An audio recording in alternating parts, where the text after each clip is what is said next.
Namaste. Yesterday was the winter solstice, and solstice is talking about the stillness of the sun. It is the shortest day of the year as far as daylight is concerned. And then from that point on to the summer solstice, the daylight continues to grow. So the winter solstice is about a rebirth in a way, and it's a good time to do ritual, to do meditations and journalings. It's a good time to practice yoga, to take rest, to reflect, to think about the energies that you're wanting to release, whether that's limiting beliefs or anything like toxic relations or poor habits, and set your intentions for new beginnings. And for that theme this week, I've been working on a Lotus series. And I want to show you how you can do some Lotus positions and using a strap if you can't fully get into it. Now, obviously, this is just a little example. So if you were to, try that whole Lotus series or to try these different Lotus positions, I would definitely warm up. I would do some standing postures like Warrior 2, maybe some side angle poses, maybe things like bound angle pose, pigeon pose, things of that nature to really prepare the hips and the knees and the ankles for this. So just to give you a quick little rundown. Traditionally, the right foot is placed on top of the left thigh first. Now notice I am grabbing the underside of the heel and the foot, and then bringing it up to the lap, because we want that external rotation of the hip to allow this knee to wing out. If you're grabbing from the ankle and the shin, notice the knee can't open because we're blocking that rotation of the hip. And so this is an important element. Once you stack the foot here, try not to stack the foot too far over. Ideally, the navel is about in line with where the heel of the foot should be, and the sole of the foot is kind of peeking up to look towards your face.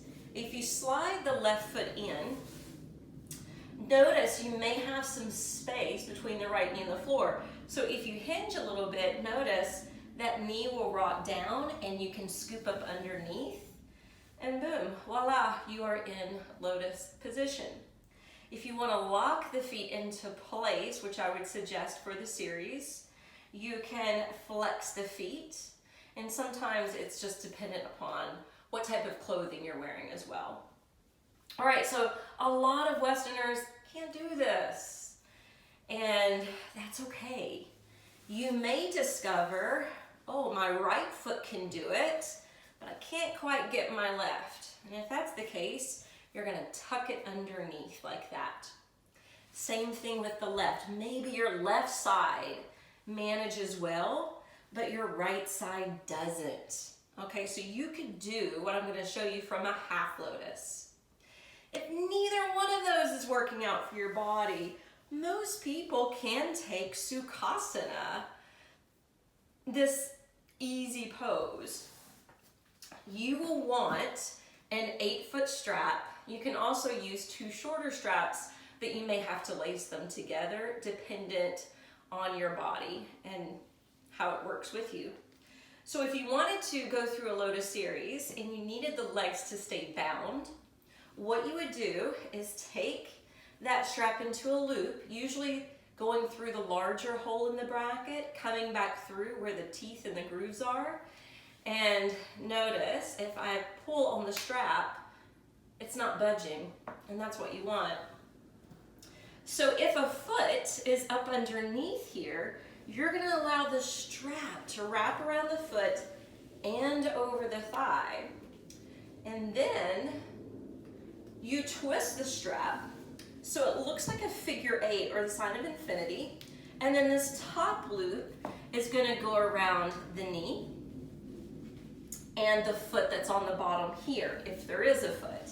Because remember, in half lotus, you would have one on top. And then you would pull this loose tab, and then you're bound. So I want you to see you can do a lot of the positions that you could from a lotus position. Now, you would just loosen the strap to come out. Now that I gave you a little tip on how to use a strap, if you could do regular lotus, or if you want to maintain that bind, your hands would come alongside your thighs or tucked up underneath. You would lean forward, contracting your abs, using your arm strength, core strength, and hip strength to lift.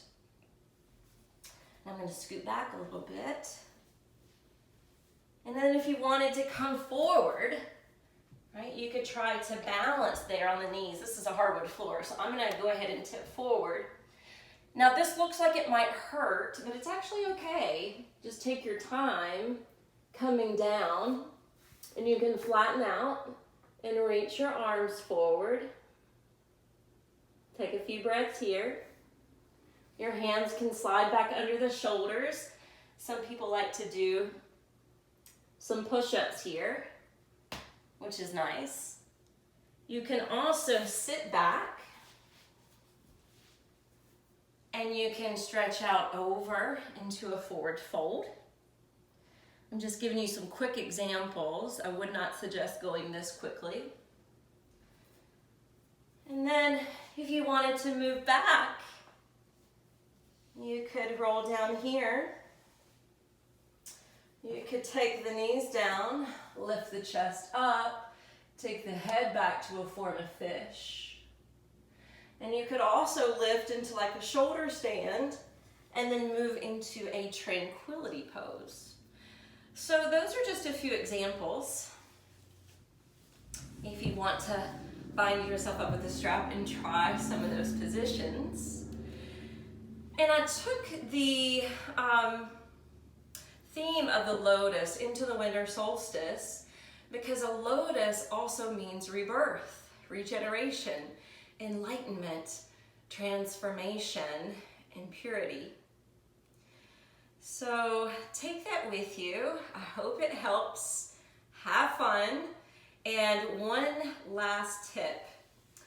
I wouldn't necessarily bind yourself up in this for the first time if you're living alone or alone in the house, because in case you get stuck, you're gonna need some help.